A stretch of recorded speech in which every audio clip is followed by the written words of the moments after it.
makes you blind and no one would ever touch me.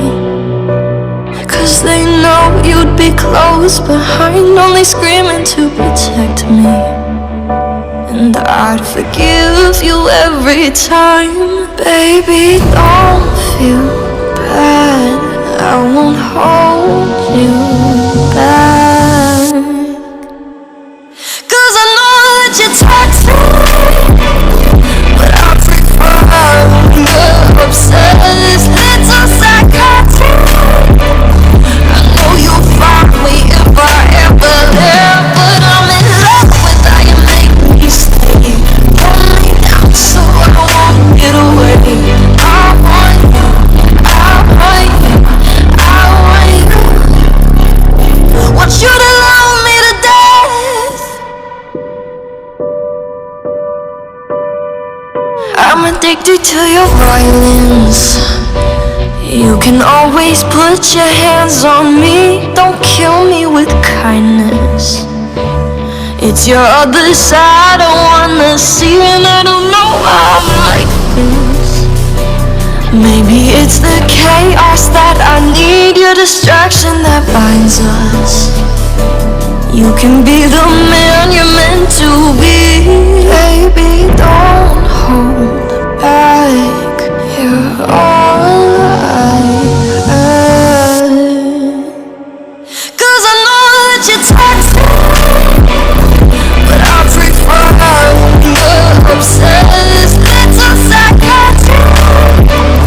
I know you'll find me if I ever left, but I'm in love with how you make me stay. Hold me down so I won't get away. I want you, I want you, I want you. You get down on your knees and tell me you're sorry. You promise never to hurt me again. You beg me not to leave. I hold you, tell you I still love you. The cycle starts over again.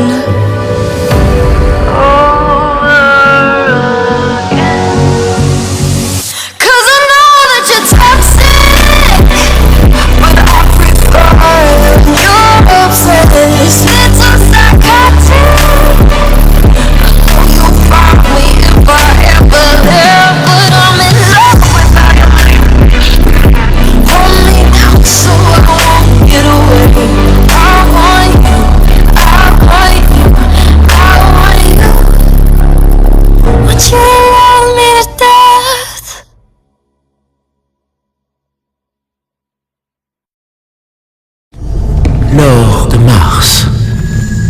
L'or de la Terre. Prenez le temps! Schweppes agrumes, le mélange subtil de 4 saveurs d'agrumes.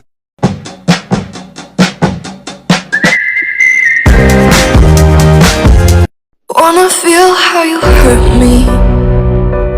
Think about the way you lose your mind, getting angry over nothing. I wanna be the rage that makes you blind and no one would ever touch me. 'Cause they know you'd be close behind, only screaming to protect me. And I'd forgive you every time. Baby, don't feel bad, I won't hold you back. 'Cause I know that you're toxic, but I prefer when you're obsessed. It's so psychotic. I know you'll find me if I ever left, but I'm in love with how you make me stay. Hold me down so I won't get away. I want you, I want you, I want you. Want you to love me to death. I'm addicted to your violence. You can always put your hands on me. Don't kill me with kindness. It's your other side I wanna see, and I don't know why Maybe it's the chaos that I need, your distraction that binds us. You can be the man you're meant to be. Baby, don't hold back. You're all I have. 'Cause I know that you're toxic, but I prefer the obsessed little psychotic.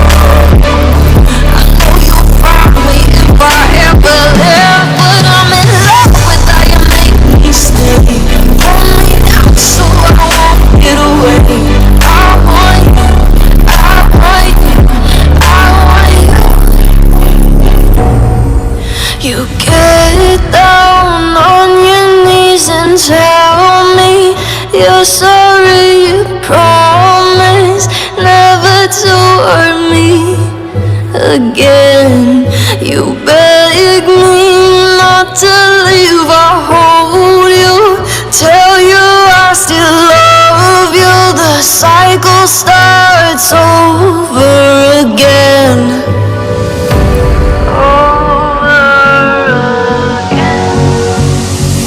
Cause I know that you're toxic, but I prefer your obsessed little psychotic. I know you'll find me if I ever left, but I'm in love with how you make me stay. Hold me down so I won't get away. I want you, I want you, I want you. Would you love me to death?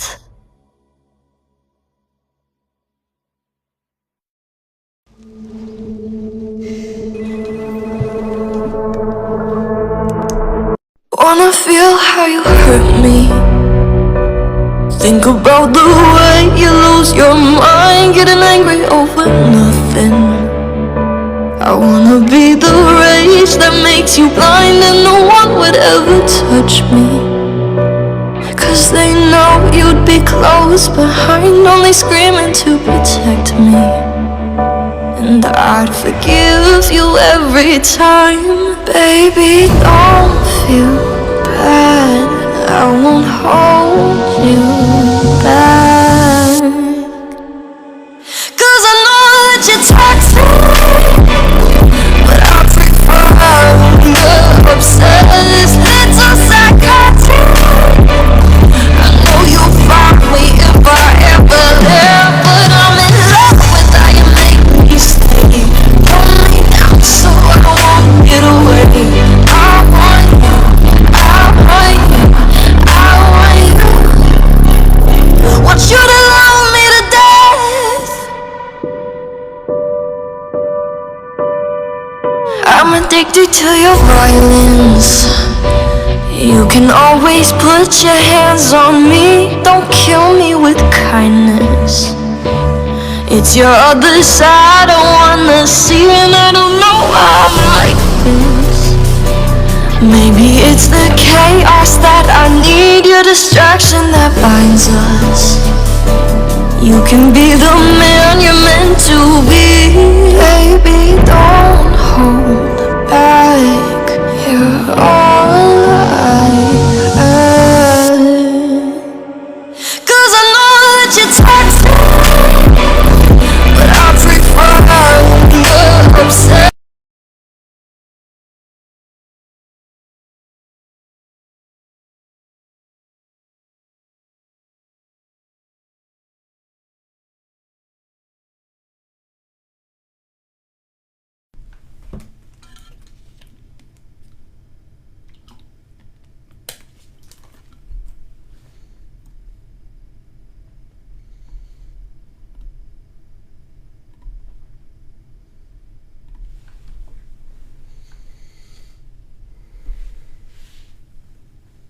Bonsoir à tous, bienvenue dans l'émission Peuple du Rhône, dédiée en grande partie aux supporters lyonnais, mais aussi aux supporters de football en général.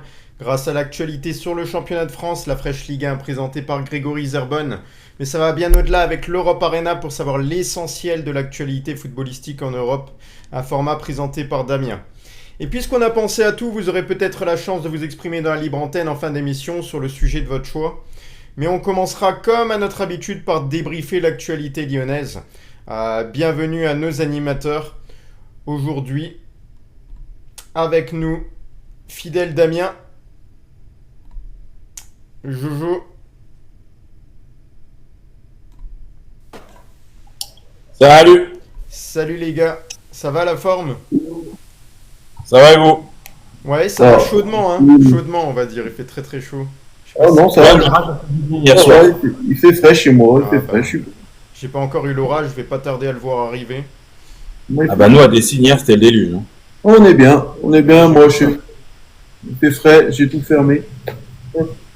En premier lieu, je tiens à remercier tous ceux qui ont déjà liké et partagé en tout ce début de live, en tout début d'émission. On part ensemble sur un bon décollage là grâce à votre soutien sans faille, merci beaucoup. Toujours avec beaucoup de régularité et de passion, vous êtes tous de la famille Peuple du Rhône. Merci du fond du cœur les gars. On va démarrer par les premiers sujets. Est-ce qu'on a eu une autre invitation entre temps? Non, il n'y en a pas eu. L'actualité lyonnaise.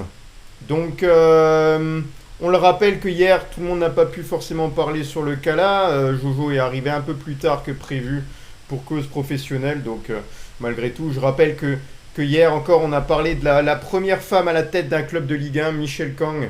Une dirigeante à la tête de l'OL qui a pour mission de sauver l'Olympique Lyonnais pour sa première mission lors du passage devant la DNCG, suivi et soutenu par Michael Gerlinger.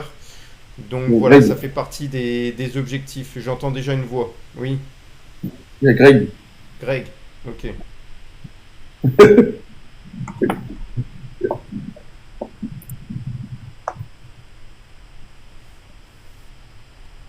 Salut Greg, ça va? La forme? Ça va et vous? Oui, Salut Greg. ça va. Oui. Voilà, donc la nouvelle gouvernance de l'OL, on en a parlé hier avec Michèle Kang comme présidente, qui aura pour objectif aussi de faire des économies très importantes et de revoir un petit peu l'échelle salariale. Elle sera revue drastiquement à la baisse. Voilà, donc quand Michèle Kang qui a multiplié des réunions et consultations en vue de la DNCG, c'était hier que Michèle Kang était déjà présente à Dessine et il semblerait qu'elle ait déjà commencé à travailler les dossiers. Elle a enchaîné les réunions, consultations et Gerlinger. L'objectif c'est de limiter au maximum la casse avec un maintien de l'OL en Ligue 1, mais aussi de voir plus loin. Voilà, avec pourquoi pas là pour mettre en avant un compte bloqué de l'OL et non d'Eagle Football, de comprendre un peu mieux ce qui se passe au niveau des finances de l'Olympique Lyonnais, que la DNCG y voit beaucoup plus clair et qu'il y ait plus de transparence, on va dire. Pour la commission d'appel qui aura lieu courant juillet, on n'a pas la date exacte encore les gars. Non, on n'a rien du tout dessus. On n'a rien du tout, on sait même pas s'ils ont reçu le rapport. Que dalle. On comptera sur la présence de Chris Malone, spécialiste de la restructuration d'entreprise ces derniers jours. Et voilà, ça montre qu'il y a un virage qui est attendu du côté de l'Olympique Lyonnais. Le temps des salaires astronomiques pour tenter de redresser la barre là, de l'hiver 2024 dernier. C'est l'équipe qui en parle avec la nouvelle direction qui a fini, qui a préparé, on va dire, un seuil, une limite de 200 000 € mensuels pour les nouvelles recrues. On parle de salaire, bien entendu. La masse salariale qui doit passer aussi de 160 à 90 millions d'euros selon les objectifs fixés par l'OL devant la DNCG. Voilà, donc on va faire un portrait tout à l'heure un petit peu de Christopher Malone. Greg qui m'a partagé un petit peu là son profil, un très bon article. C'est qui l'a écrit encore? Je l'avais...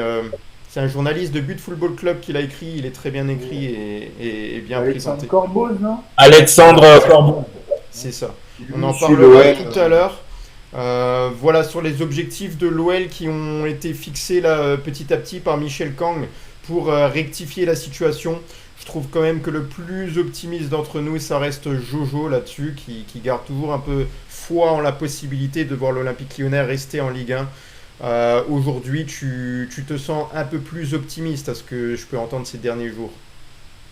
Oui, après, en fait, je suis optimiste parce que Lyon, en fait, ils se sont bougés le cul tout de suite en parlant poliment. Ils ont vu que ça allait pas, donc voilà, ils ont pris la décision. Arès, pour moi, a bien fait les choses. Voilà. Pour moi, j'avais pressenti que pour moi, Michèle Kang, pour moi, c'était la seule solution. Je voyais pas d'autre solution entre guillemets. Après voilà, je vais pas dire que je suis sûr et tout, mais ce qu'on voit et tout ces derniers jours, je pense que c'est de bonne allure pour la suite. Voilà. Ouais, je dirais un petit peu pour donner un avis contraire avec un peu plus de méfiance. Je trouve que Grégory là-dessus il est plutôt bon aussi. Pourquoi se méfier encore et surtout garder les pieds sur terre? Se méfier parce que bah rien n'est fait, même si on va dans le bon sens, on va dire. Rendez-vous compte, il y a une semaine, hein, pile, on était en train de prier, on était en train Damien nous disait ouais, ça va sortir dans 2 minutes, ça va. Vous avez vu en une semaine tout ce qui s'est passé. Donc moi je suis d'accord avec Jojo, j'y crois.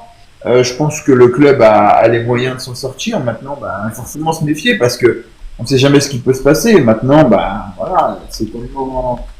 Non mais c'est surtout les gars, pour moi je pense que c'est politique aussi. C'est tout politique quand même. Aussi moi je pense qu'il y a aussi la mairie de Lyon.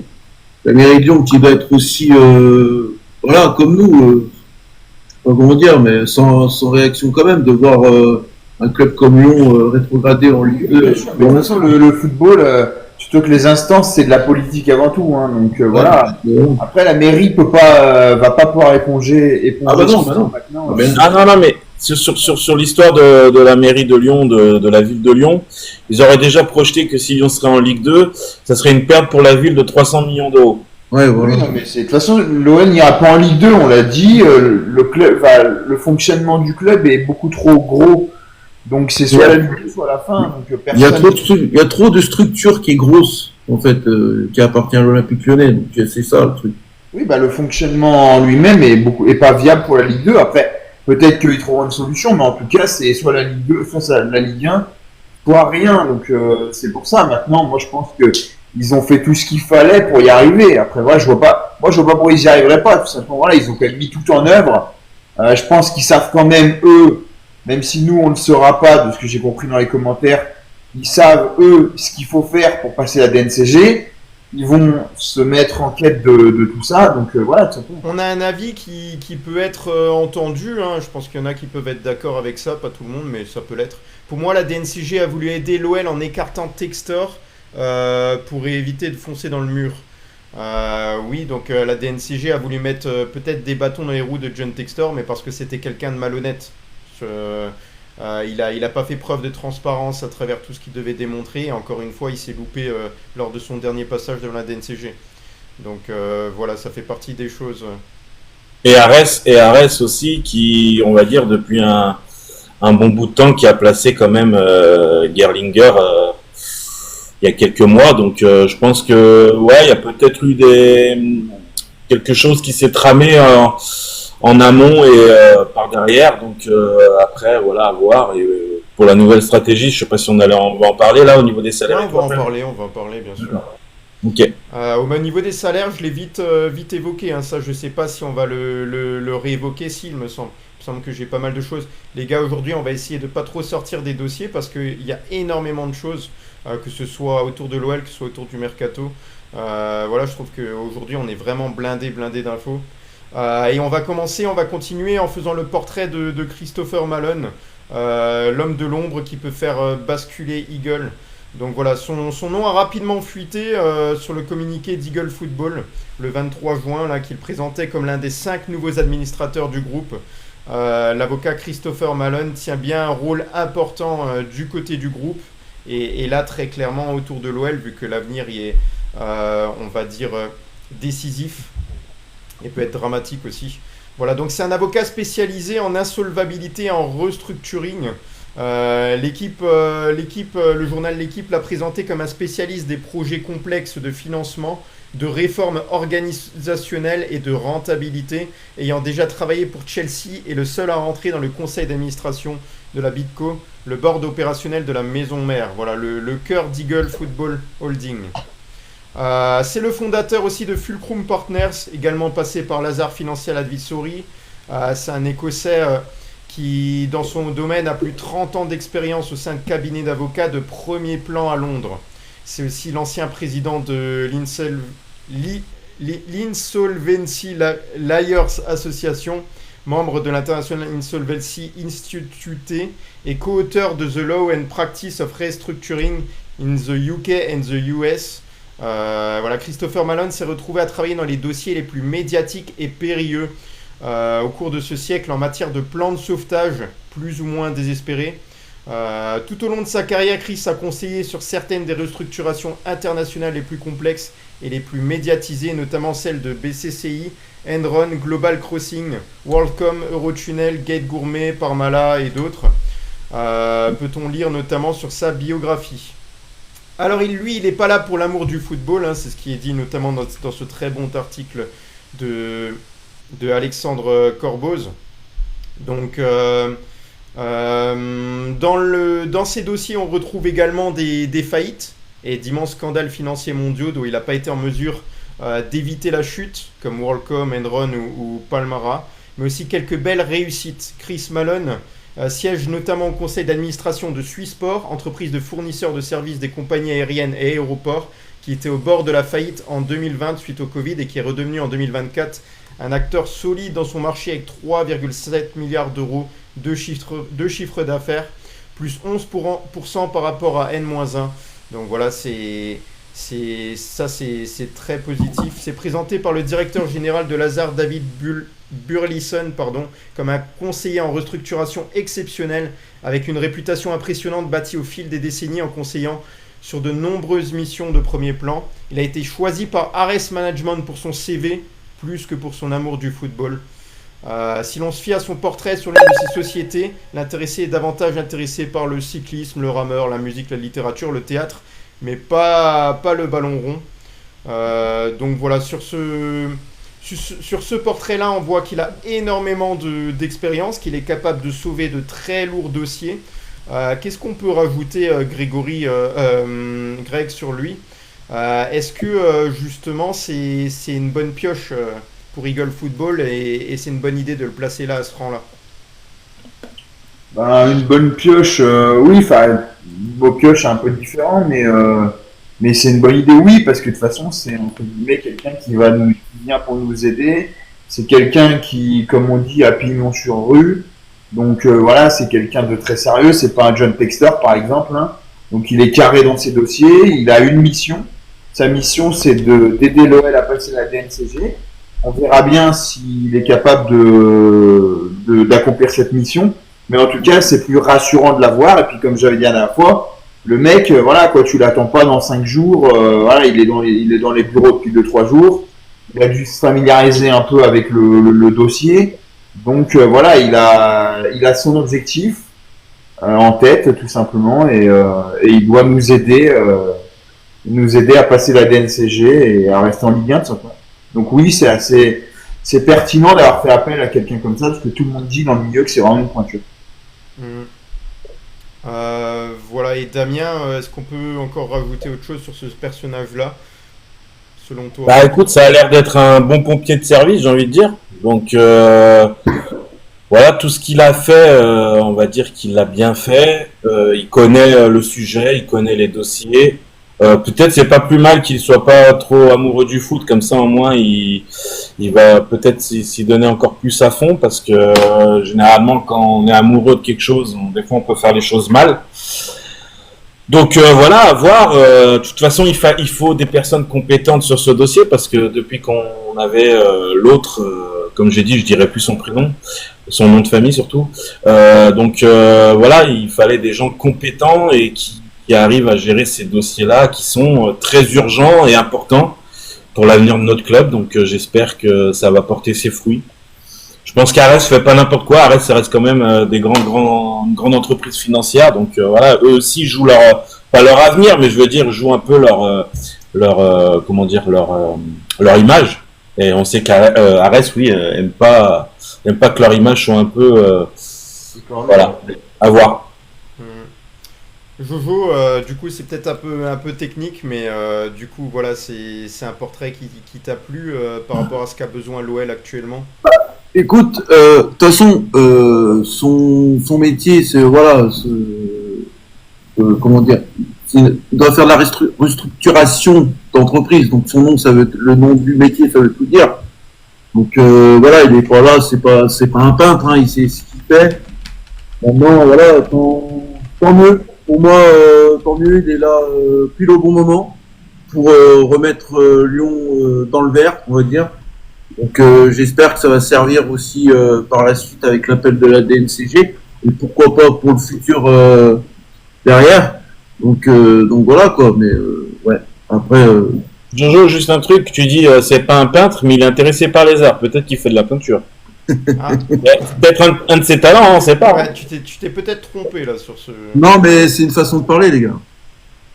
C'est pas voilà, c'est pas un imbécile quoi, c'est Ouais, un ouais, métier ouais. quoi. Voilà. Une petite- Pour rappel, Mathieu Louis-Jean est toujours le directeur technique de l'OL dans cette réorganisation là. Voilà, on parlait de Michel Kang. Je trouve qu'il y en a un qui a pas pu se prononcer hier parce qu'il n'était pas parmi nous. C'était Greg. Du coup, sur sa nomination, Michel Kang. Est-ce que tu l'attendais et est-ce que c'est plutôt quelque chose de positif pour l'Olympique Lyonnais? Écoute, pour moi, tout ce que. Peu importe qui tu mets, tant que c'est pas Textor, je trouve que ça sera positif. D'une. De deux, je sais pas si ce sera positif parce qu'on se prépare à on le savait, hein, une cure d'austérité énorme. Voilà, elle n'est pas là pour rigoler, on le sait très bien. Je sais pas si elle a énormément, je crois qu'elle a sincèrement pas beaucoup de, comment dire, d'appétit pour le foot, on va dire, masculin. Je crois que c'est une féministe attitrée. Maintenant, ce que je sais, c'est qu'elle délègue énormément à des gens, donc il n'y a aucun souci là-dessus. Quand tu n'aimes pas un truc, tu délègues à des gens qui aiment et qui sont compétents, donc il n'y a aucun souci là-dessus. Comme j'ai vu, elle est très souvent aux États-Unis, donc elle sera très peu à Lyon. Alors elle le sera peut-être un peu plus parce que maintenant elle a OL Lyon et l'OL masculin, mais elle sera très peu à Lyon. Mais bon, après de toute façon, Michel Kang, la vérité, moi je pense que c'est ça, surtout un nom en fait. Pour moi, celui vraiment qui va tout gérer, c'est Gerlinger. Pour moi, c'est lui qui va être là, je pense le plus souvent possible, enfin j'espère, et qui va tout s'occuper. Voilà, Michel Kang, elle sera là pour donner quelques directives par-ci par-là, et entre guillemets sauver Eagle, on va dire les actionnaires d'Eagle et pouvoir récupérer leur bille entre guillemets. Et puis je pense elle sera aussi peut-être le relais avec Arès. Mais je pense pour moi c'est Gerlinger qui aura le rôle le plus important au club. Un peu comme Ponceau a chez OL Lyon, où il dirige un petit peu tout. Bah, regardez à l'image, hein, on va en parler tout à l'heure peut-être, mais nouvelle recrue Ashley Lorenz aujourd'hui, c'est lui On va qui en l'a parler, présenté. ouais, très bien. Voilà. Donc je pense vraiment c'est Gerlinger et entre guillemets je suis rassuré que ce soit un mec, on laisse on va dire les commandes, à un mec qui a 18 ans en Bayern, un mec qui parle parfaitement l'anglais, le français, l'allemand, qui connaît les instances, qui en plus de ce que j'ai vu est quand même très simple et C'est exactement ce que respectueux j'ai dit hier, ouais. avec C'est ses le employés. même portrait. Donc voilà, moi je suis content et j'ai hâte de voir. Puis c'est un Allemand. Les Allemands, sincèrement, c'est la rigueur, quoi. Alors c'est pas toujours très sexy, hein. Mais les Allemands, tu vois l'image du Bayern, hein. T'as pas de soucis financiers, machin. C'est vraiment la rigueur. Donc moi, et c'est ce qu'il faut à l'OL, tout simplement. Même s'il faut se préparer à, malheureusement, on va le dire, hein, faut se préparer à, dans les prochaines années, à peut-être jouer le maintien. Hein. Faut être très réaliste, hein, avec des salaires qui vont baisser, des choses comme ça. Hein. Ouais. Mais on n'a pas. Faut pas se préparer. Voilà, par contre, hier, on se posait la question, est-ce qu'il y a eu d'autres figures féminines placées tout en haut des clubs de football, comme c'est le cas pour Michel Kang à la tête de l'OL. On en a d'autres, effectivement. Donc, avant elle, il y a d'autres femmes qui ont occupé une fonction similaire, en particulier en Espagne et en Italie. À commencer par l'Espagne, il y avait Maria Teresa Rivero qui a ouvert le bal en 1994 en présidant le Rayo Vallecano jusqu'en 2011. C'est une femme d'affaires espagnole qui a succédé à son mari, hein, le sulfureux José María Ruiz Mateos, alors qu'elle-même reconnaissait ne pas s'intéresser au football. Elle a démissionné ensuite en 2003 à la suite d'insultes adressées par les supporters. Et la chose positive pour elle, c'est que son mandat a coïncidé avec les meilleurs résultats de l'histoire du club qui a atteint les quarts de finale de la C3 en 2001. On a également Mourinho, la seule actuellement en poste. Je ne sais pas si on dit Mourinho ou Mourinho. Je dirais plutôt Mourinho. Les années 2000 ont vu plusieurs femmes prendre les commandes des clubs basques. Donc Mourinho, c'est une présidente qui était là à court terme. Il y a Ana Urquio, Maria de la Pena Berraondo. Bon, je vous connaissais pas, hein, respectivement président de l'Athletic Club et la Real Sociedad. Plus récemment, la Yeun Chan, qui était présidente du Valence CF de 2014 à 2017. Et de retour à 2022, elle a été remplacée en mars par Kiat Lim, le fils du propriétaire d'écrier Peter Lim. À la tête du Celta Vigo, Marianne Mourinho, depuis 2023, est la seule femme présidente actuellement en activité en Liga. C'est celle qui a connu le plus de succès dans son entreprise, s'appelle Victoria Pavon. Je crois que j'ai une photo là, Victoria Pavon. Et il n'y avait pas une femme qui dirigeait la Roma à l'époque? Ah si, on va en parler justement. Voilà donc. Victoria Pavon, en fait, c'est une entrepreneuse qui a sauvé les Ganes de la faillite en 2009, dès son accession au poste de présidente, avant de guider les Pepineros de la 3e à la 1re division. Donc voilà, elle a sa réputation de là. On a d'autres femmes importantes. Tu parlais de qui? De l'AS Rome notamment. Il me semblait. Ouais, en Italie, il y a un club qui a connu 2 présidentes au cours de son histoire, c'est l'AS Rome. Pionnière en Serie A, Flora Viola a été la première à exercer cette fonction en prenant la suite de son mari et ancien président du club Dino Viola après la mort de celui-ci en janvier 1991. Si elle n'est restée que 3 mois à la tête de la Roma, le club a remporté cette année-là la Coupe d'Italie. La deuxième femme à avoir présidé une équipe de Serie A est Rosella Sensi à la tête de l'AS Rome de 2008 à 2011 après la mort de son père. Dans le même temps, Francesca Menarini a, elle, présidé Bologne entre 2008 et 2010. En Angleterre, on a Marina Granovskaya, qui a une influence considérable à Chelsea en tant que directrice générale de 2013 à 2022, ce qui est très long, hein. Mais c'est aussi la conseillère du milliardaire Roman Abramovich, qui n'a jamais, elle a jamais d'ailleurs officié en tant que président du club même, hein. Contrairement à Vanessa Gold, actuelle co-présidente de West Ham en Première Ligue aux côtés de l'homme d'affaires britannique David Sullivan, ancien producteur de films pornographiques, la fille de David Gold, ancien copropriétaire de West Ham, a repris les actions de son père et détient 25% des parts du club. En Allemagne, je crois qu'on finit par l'Allemagne, aucune femme n'a été présidente d'un club de Bundesliga. La femme d'affaires Donata Hopfen a toutefois occupé la tête de la Ligue allemande de football à partir de janvier 2022 avant de démissionner moins d'1 an après. Voilà, donc sur les présidentes, on en avait d'autres, ou en tout cas d'autres qui étaient près d'être présidentes mais qui l'ont pas été, mais qui ont été des femmes importantes au sein du club. Il y en a une, je sais pas si tu l'as cité, hein, peut-être j'ai pas entendu, mais Dreyfus là, à Marseille. Ouais, elle a fait un peu. Elle a fait un peu, hein. Ouais, c'est vrai. Oui, on en a parlé hier justement, mais t'étais pas là, t'étais là après. Ouais, mais tu vois, même quand je suis pas là, je ressors des trucs. Je crois qu'à Newcastle, je crois que c'est une femme qui fait un peu la jonction entre le PIF. J'ai vu le reportage sur Netflix ou sur Amazon Prime aussi. Le fonds saoudien. Et je crois que c'est une femme qui fait la jonction. Et à la Roma, il y a quelques mois, mais elle s'est fait virer. Et je crois qu'elle faisait aussi la jonction, parce que la Roma était sous pavillon américain, maintenant je sais plus. C'est Lia Soloku, je crois. C'est une grecque. Mais il y a eu des problèmes avec elle et tout. Et elle était, je crois qu'elle était directrice générale ou un truc comme ça. Voilà. Il me semble à la Roma. Mais maintenant, elle y est plus. Oui. Et puis, comme tu l'as dit, hein, cette femme importante là, du côté Newcastle, tu as regardé le reportage sur Netflix ou Amazon Prime? Parce qu'il y en a un sur Newcastle et elle apparaît beaucoup dedans, du coup, et on voit un petit peu quelques réunions. Quelques indiscrétions, mais en tout cas, elle fait peur, hein. Elle s'est fait sacrément refaite, la nana, hein. Elle fait vraiment peur, hein. On dirait une Barbie en plastique. Non, je l'ai pas vue, mais je sais qu'elle était en contact. Enfin, c'est elle qui est en contact avec le PIF, le fonds saoudien qui détient Newcastle. Ouais. Voilà, donc on a fait le point là-dessus. De toute façon, il faut qu'on se dépêche. Donc c'est une actualité qui n'est pas la meilleure actualité autour de l'Olympique Lyonnais. On aura d'autres choses à voir ensemble. On sait que depuis mardi dernier et l'annonce surprise de la rétrogradation en Ligue 2, l'OL a pu compter sur de nombreux soutiens. On en a fait part là il y a quelques jours dans les lives, dans les jours passés. Et ils sont plus nombreux qu'ils auraient pu y penser. On le rappelle que John Textor avait accepté l'invitation de Nasser Al-Khelaifi pour la demi-finale PSG Arsenal et les fortes tensions entre les deux clubs ont du coup cessé. Le PSG est même maintenant aux côtés de l'OL dans cette situation difficile. Il a participé au rapprochement avec l'UEFA et aurait même accepté d'anticiper le versement des traites restants dans le transfert de Bradley Barcola. Les relations avec la Ligue, avec la LFP se sont également réchauffées.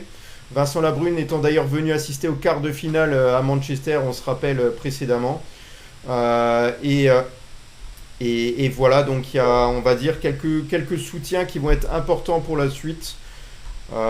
Maintenant, forcément, c'est bien pour l'Olympique Lyonnais et c'est bien aussi de se séparer un petit peu des tensions qu'il peut y avoir, parce qu'on le sait aussi que le PSG a un certain aura et un certain, on va dire, un certain pouvoir quelque part, sans être de l'ordre de la, on va dire, du directionnel. Ils sont capables d'influencer parfois aussi certaines choses, hein.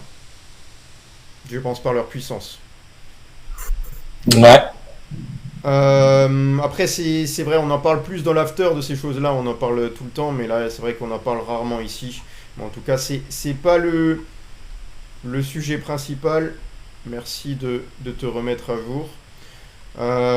Voilà, on le rappelle, le premier match amical de l'OL sera face au FC Villefranche, le 19 juillet. Premier match amical de l'été qui se disputera à huis clos, à la demande du coach Paulo Fonseca, qui apprécie ce genre de match, on va dire, à huis clos, parce que ça permet peut-être de se focaliser un peu plus sur le match et le contenu. Il y aura un programme d'amicaux qui est déjà défini, dont certains joueront en Autriche, et il y aura un nouveau stage de cohésion de préparation qui pourrait se tenir comme en 2024, mais rien n'a été annoncé officiellement. Et on le rappelle, la reprise de l'entraînement le 7 juillet. Voilà, ce match amical là, il se disputera au stade Gérard Houllier de Dessines, le samedi 19 juillet à 11h pour rappel. Et voilà, on l'a dit juste avant, sans le public. C'est une petite information. Et on en vient notamment à la première conférence de presse là, de Paulo Fonseca, de Pierre Sage, pardon, qui a parlé de l'Olympique Lyonnais. Tiens, il m'a enlevé tout ça. En tout cas, Pierre Sage qui a, on va dire, je vais essayer de résumer parce que je vois qu'il a disparu de sous mes yeux. Pierre Sage qui se dit touché par la situation parce que selon lui, c'est grâce à l'Olympique Lyonnais, grâce à la chance qu'on lui a donnée, qu'il est aujourd'hui au RC Lens. Et donc juste pour ça, il est aussi très attristé. Et puis on sait qu'il est touché parce qu'il a une attache particulière avec le club. Donc voilà, il s'est exprimé là-dessus à travers les médias. Pierre Sage, du côté du RC Lens, est-ce que vous vous attendez à une bonne saison? Et d'ailleurs, comment a été le passage devant la DNCG pour le RC Lens, pour ceux qui ont suivi? Bah, je crois qu'ils l'ont passé sans encombre. Hein. Aucune sanction. Aucune sanction, Ouais. Zéro. Ouais. Après, c'est normal, hein, vu les ventes qu'ils avaient fait cet hiver, ils avaient aucun risque. Ah oui, c'est ça, oui. Ouais. Au niveau du mercato, les gars, donc il y a eu un accord selon Fabrizio Romano. Alors on va me dire les nouvelles du soir.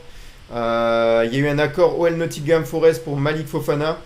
Voilà, les affaires entre l'OL et Nottingham Forest pourraient se poursuivre malgré le fait que John Textor ne soit plus là. C'est ce mardi Fabrizio Romano qui avance que le club lyonnais serait tombé d'accord avec Nottingham Forest pour les transferts de Malik Fofana. Est-ce que c'est un dernier coup de John Textor avant de rendre son tablier et de faire affaire avec son grand ami Evangelos Marinakis? Ça a été démenti, Olivier. Voilà, donc ça a été démenti par qui et par quel média? Ça a été démenti. Ça a été démenti par l'OL, apparemment. Ça a été démenti. Non, Fofana n'a aucun accord avec l'Olympique Lyonnais. Voilà, donc.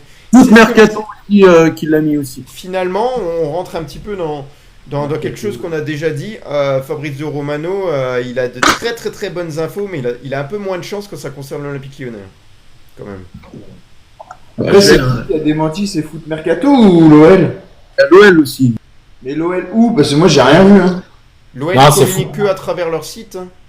C'est Foot Mercato, les gars. Ouais, bah Foot Mercato, les gars, faut pas les écouter. Moi, entre Romano et Mercato, j'ai vite fait mon choix. Hein.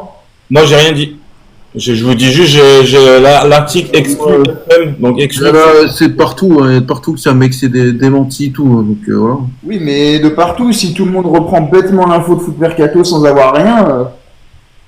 Bah moi, si l'OL ne l'a pas dit, perso, j'y crois pas, donc.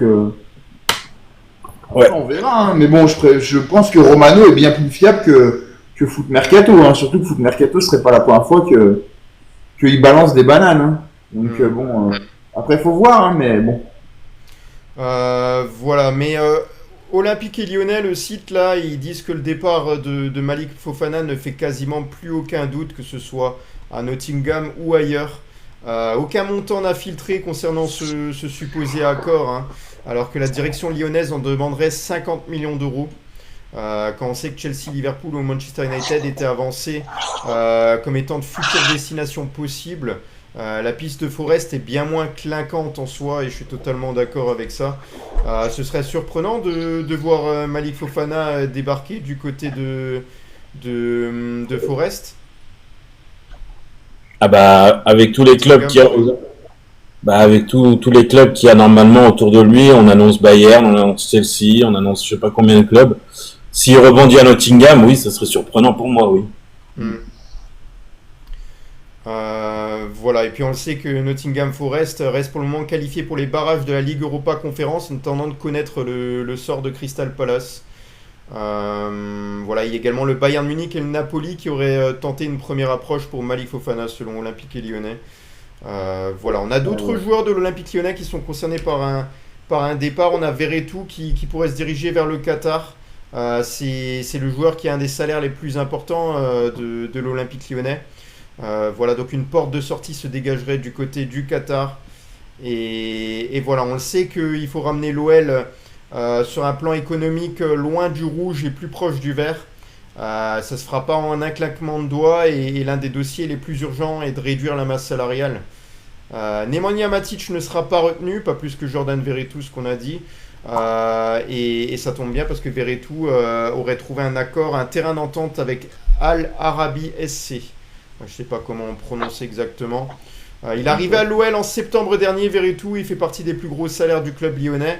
Il a trouvé un accord avec le club qatari sur la base d'un contrat de 2 ans d'après RMC. Reste désormais à trouver un accord avec l'Olympique Lyonnais. Il lui reste une seule année de contrat et il ne devrait pas rapporter beaucoup d'argent au club lyonnais.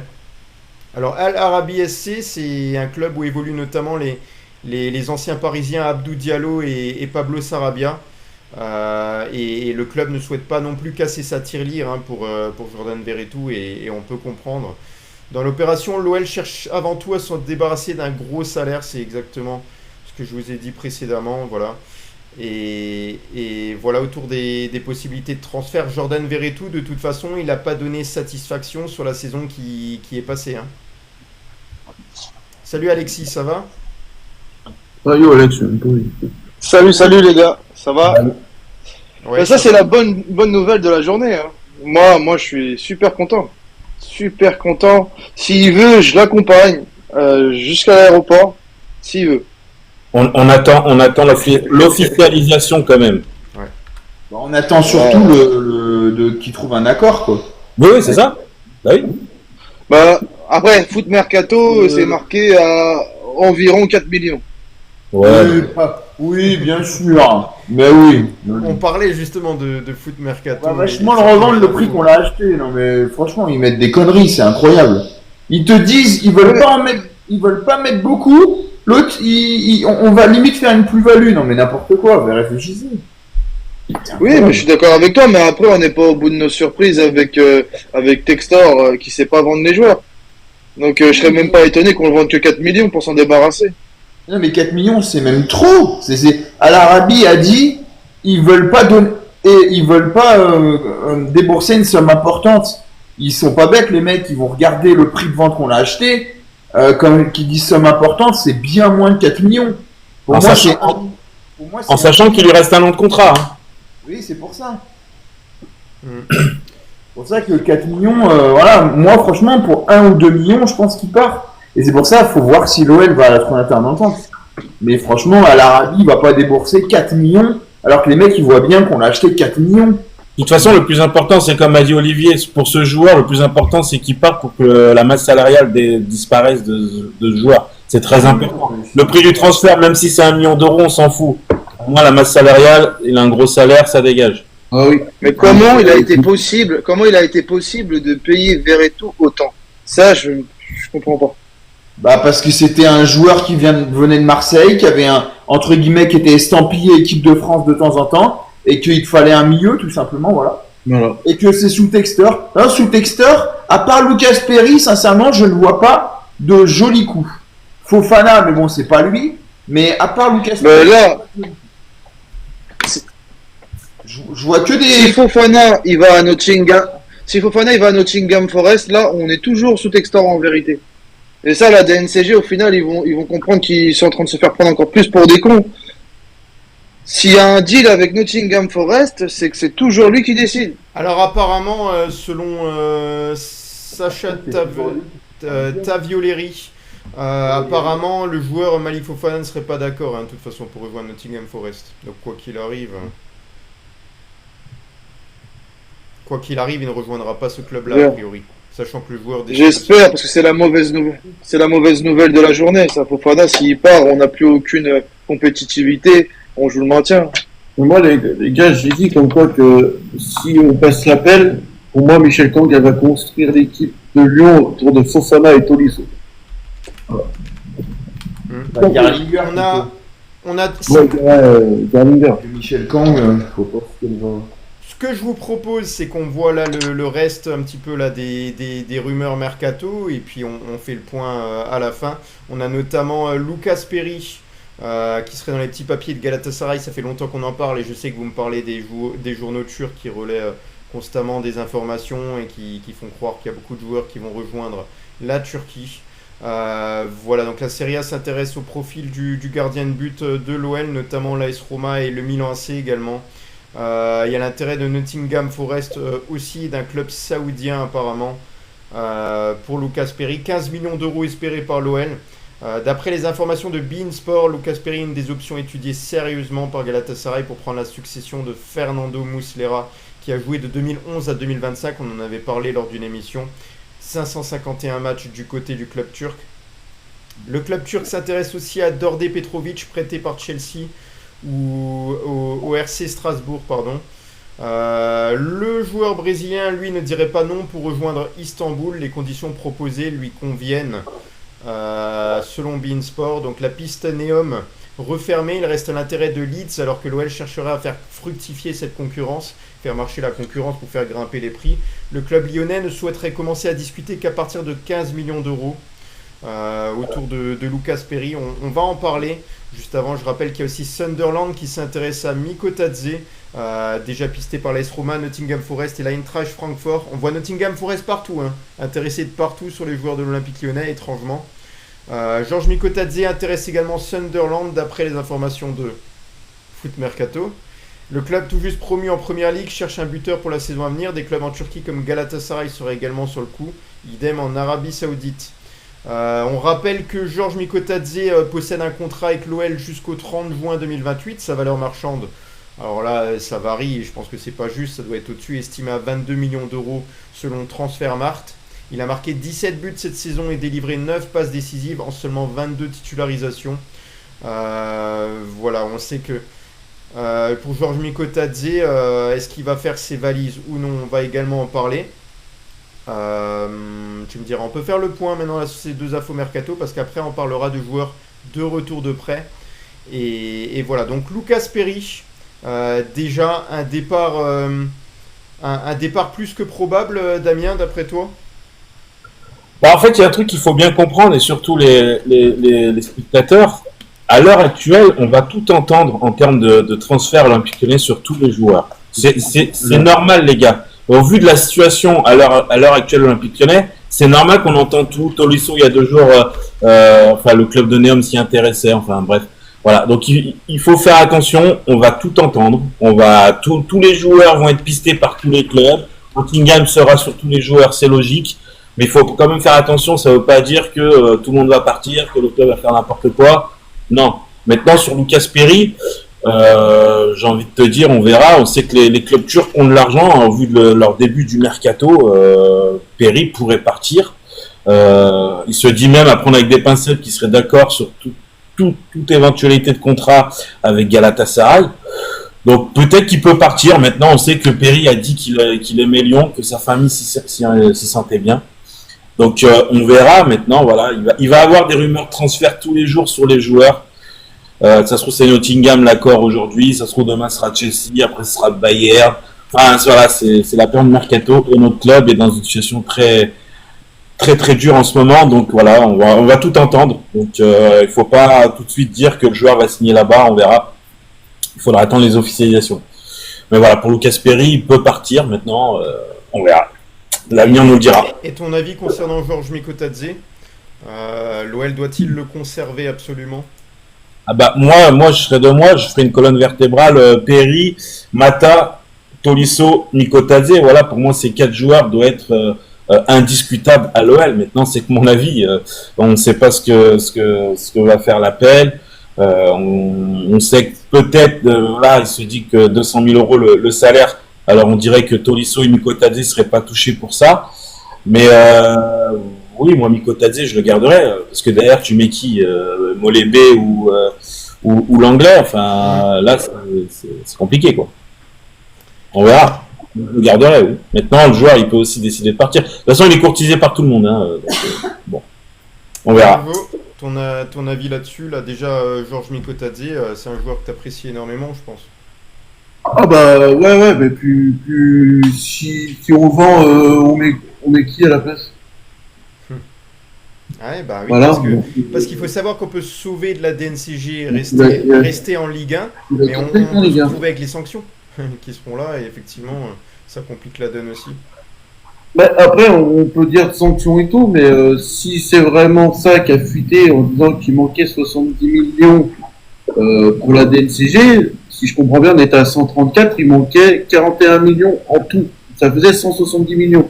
Donc si il aurait donné 170 millions de testors à la DNCG la semaine dernière, je pense que la DNCG aurait tout validé et tout machin, et puis les sanctions elles auraient été levées.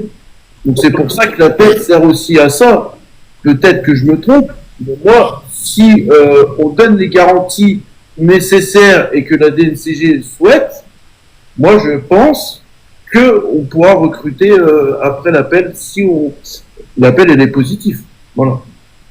Mais après on peut, en parlant de Mikotadze, non pour moi, comme vous l'avez dit Dame, moi non. Donc, après Dame il aurait pu mettre Fofana aussi, hein, parce que pour moi c'est la colonne vertébrale, c'est Fofana, Perry, Tolisso, Mata. Et puis, Fofana, le souci de Fofana, c'est qu'il a une trop grande valeur marchande. Ouais, après oui, c'est ça, mais après le joueur, il peut décider aussi de son avenir aussi. Voilà. Mais le problème, c'est quoi là? C'est les médias, voilà, c'est les médias, on lit, mais on sait pas en fait. On attend l'officialisation. Voilà. Alexis, t'es d'accord avec ça? Il faut conserver absolument Lucas Perry et Georges Mikotadze et en faire une colonne vertébrale si on peut. Moi, je suis pas fan de Perry, j'ai toujours dit. Il a fait des arrêts, des super arrêts, super. Enfin, c'est la moindre des choses, d'accord. Mais c'est pas pour autant qu'il a été vraiment exceptionnel. Et moi, je suis pour le vendre Perry. Voilà. Je préfère vendre Perry que Mikotadze et Fofana. Voilà. Par contre, Mata, je suis d'accord. Tolisso, je suis d'accord.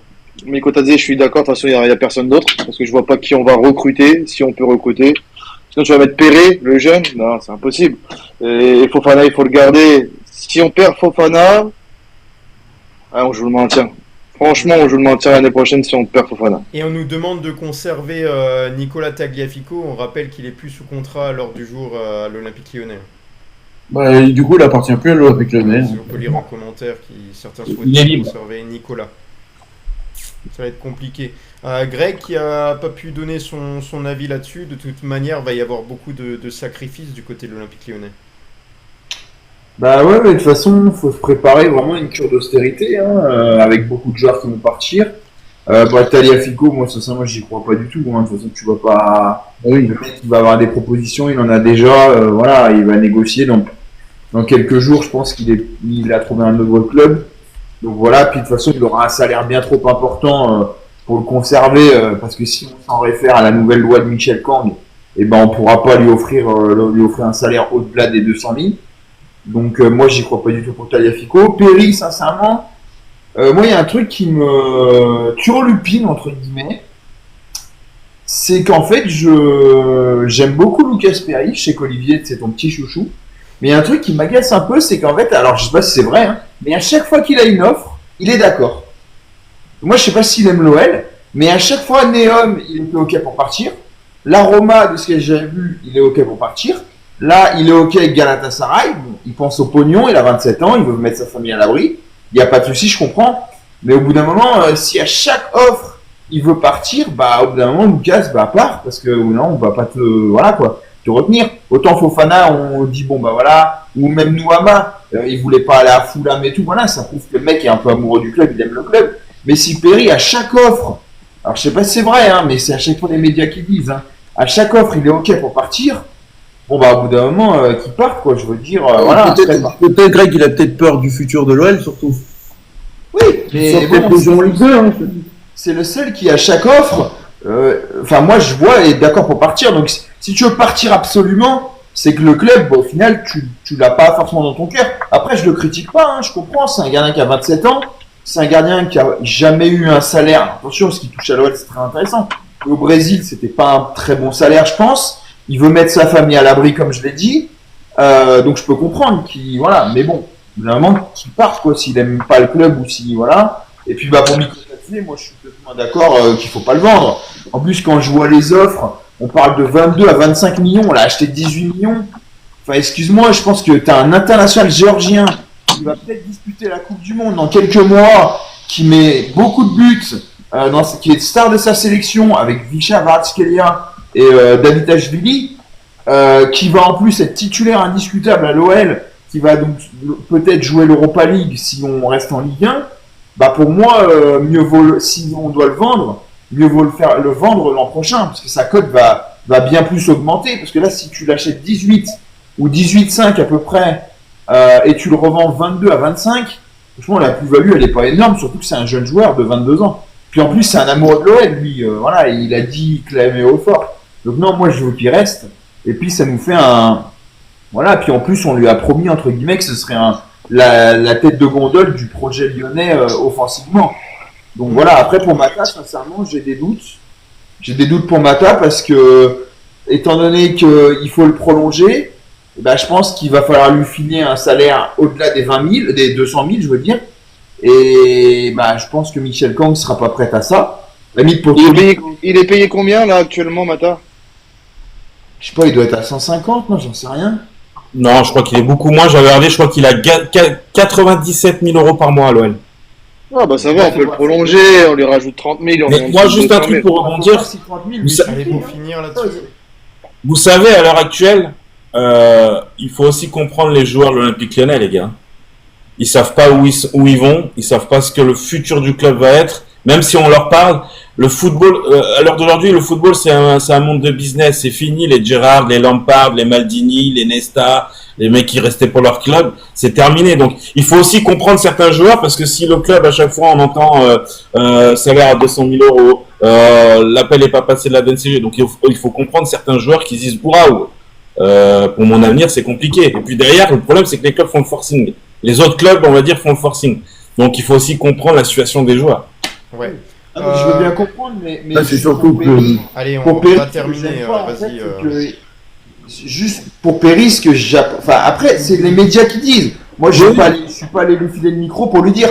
Mais pour Perry, ce que j'aime pas, c'est qu'il y a 6 mois, il te dit qu'il aime l'OL, il a envie de faire une belle carrière, et puis là, il accepte toutes les offres. Même une offre en Turquie, à Göztepe et tout. J'avais vu ça à Göztepe. Enfin, excuse-moi. Voilà, il accepte. Donc au bout d'un moment, voilà quoi. C'est ça. Ouais. Bon. Après, je comprends. Voilà. On nous a juste posé la question en commentaire concernant Matic. Est-ce qu'on peut essayer de le conserver? Alors, je pense qu'il n'y a aucun monde où on va conserver Nemanja Matic. Déjà, son salaire est super élevé. Il y a un petit peu de mésentente aussi avec le coach. Il supporte plus, je pense, l'intensité du championnat de France. C'est compliqué pour lui. Il y a beaucoup de signaux qui montrent que ça va vers la fin. Pareil, au niveau contrat, il en est où? Un an. Il reste un an. S'il veut, il part pas. Bah, ouais. C'est lui qui a les clés en main. Ouais. Mais il le vend, non? De toute façon, il va falloir, si on veut, de toute façon, il va falloir lui donner de l'argent si on veut le faire partir. Il n'y a pas de choix. Ouais. On attaque avec le reste des infos en vitesse, notamment par rapport à ceux qui vont revenir de près. Il y a de nombreux joueurs qui vont revenir à l'OL après avoir vécu des expériences diverses, plus ou moins concluantes. Du positif pour Le Penant et Patouillet, prêté par l'OL au FC Nantes en 2024-2025. Joanne Le Penant a réalisé une saison pleine, 31 apparitions, 25 titularisations avec les Canaries, 2 buts et une passe décisive. Il a ensuite participé à l'Euro Espoir avec l'équipe de France, 4 matchs et 1 but. Voilà, la tendance actuellement penche vers une signature définitive au FC Nantes qui souhaite le conserver dans son effectif. Pour le moment, rien n'est fait, il est toujours lié à l'OL jusqu'au 30 juin 2027. On en est toujours là au niveau des infos sur Le Penant. Non, parce que vous avez vu écrire dans le groupe, mais je sais plus ce que vous avez dit sur Le Penant. Non, mais Pour l'instant, ils n'avaient pas encore levé l'option d'achat. Normalement, ça devrait être fait. Mais ils attendent le passage devant la DNCG, peut-être, Greg, c'est ça que tu avais dit dans... Non, je disais qu'ils attendaient leur passage devant la DNCG, maintenant c'est tout bon. Non, maintenant je pense je vais en parler dans la fraîche Ligue 1, mais je pense qu'ils attendent juste de se séparer de leur gros contrat, et puis derrière ils sautent sur l'occasion pour Le Penant. On a tellement mis une clause ridicule que de toute façon ils vont pas se louper. On a également du côté de Mathieu Patouillet une belle saison du côté du FC Sochaux en national. Un club dans lequel il a déjà disputé 63 rencontres depuis son arrivée lors de la saison 2023-2024. Son contrat se termine le 30 juin 2026. On a Lazzari et Alifa au Daring Bruxelles. Achraf Lazzari et Islamdine Alifa, tous deux prêtés au Daring Bruxelles en 2024-2025, se sont montrés sous leurs meilleurs jours. Latéral gauche, Lazzari a enregistré 26 titularisations, 1 but et 5 passes décisives. Et le milieu de terrain, Alifa, lui, comptabilise 28 titularisations, 2 buts et 3 passes décisives. Il possède des contrats qui vont prendre fin le 30 juin 2027. Avec le départ de Nicolas Tagliafico, est-ce que Achraf Lazzari pourrait avoir une chance ou non du côté de l'OL? Alors, pourquoi pas, on va voir ça. Je finis juste avec les joueurs qui reviennent de près. On a des expériences aussi un peu moyennes là pour Adrielson, Mangala, Diawara et Bengi. Adrielson, lui, sur sa saison, c'est une saison en demi-teinte. Il était au début en forme avec Anderlecht, 14 matchs, 1 but. Le défenseur s'est ensuite blessé au pied. Il n'est pas revenu sur les terrains avec le club belge après le 12 avril. Le joueur de 27 ans est déjà convoité par plusieurs clubs, Grêmio, Santos, l'Olympiakos et Al Jazeera. Il a un contrat avec l'OL qui expire le 30 juin 2028. Aurel Mangala, lui, s'est bien relancé à Everton, 22 rencontres, 1 but, avant de se blesser sérieusement au genou fin janvier 2025. Il a un contrat également avec l'OL jusqu'au 30 juin 2028. Par ailleurs, on a aussi Mamadou Diawara qui a eu un peu de temps de jeu là au Havre. Il a enregistré 15 rencontres, dont 6 en tant que titulaire. Le Havre qui s'est maintenu en Ligue 1 sur sa dernière journée, victoire 3-2 à Strasbourg. Le milieu de terrain de 20 ans est lié au club rhodanien jusqu'au 30 juin 2028 aussi. Et Justine Bengi a connu un prêt peu enrichissant avec le club serbe du FK Jedinstvo. 12 matchs et 0 clean sheet. Une dernière place dans le championnat national, synonyme de relégation en seconde division. En revanche, il a vécu un été bien meilleur, titré au tournoi Maurice Révélo avec l'équipe de France U20. Il a ensuite rejoint les espoirs à l'Euro avec Joanne Le Penant. Voilà sur les joueurs de prêt. Alors, est-ce que selon vous, il y a des joueurs qui pourraient être intéressants pour l'Olympique Lyonnais, qui vous ont plu en tout cas en prêt? Moi, je vois Lazzari, moi. Ouais. Ça fait déjà un petit moment déjà que Lazzari il est toujours prêté et tout. Ça serait bien à un moment donné un peu de l'intérêt, quoi. Et puis après, moi, en fait, il y en a beaucoup qui vont pas être d'accord avec moi, mais moi, j'aimerais bien voir Diawara, retour de près du Havre. Pour moi, si Tolisso reste, pour moi, Diawara, ça peut être pas mal d'être aux côtés de Tolisso, parce que Tolisso, il pourrait emmener son expérience pour Diawara, quoi. Peut-être, voilà. Moi, j'attends de voir les matchs de préparation. De toute façon, les matchs de prépa aussi, on se fait déjà une idée des joueurs qui pourraient démarrer en tant que titulaire la saison prochaine. Ouais.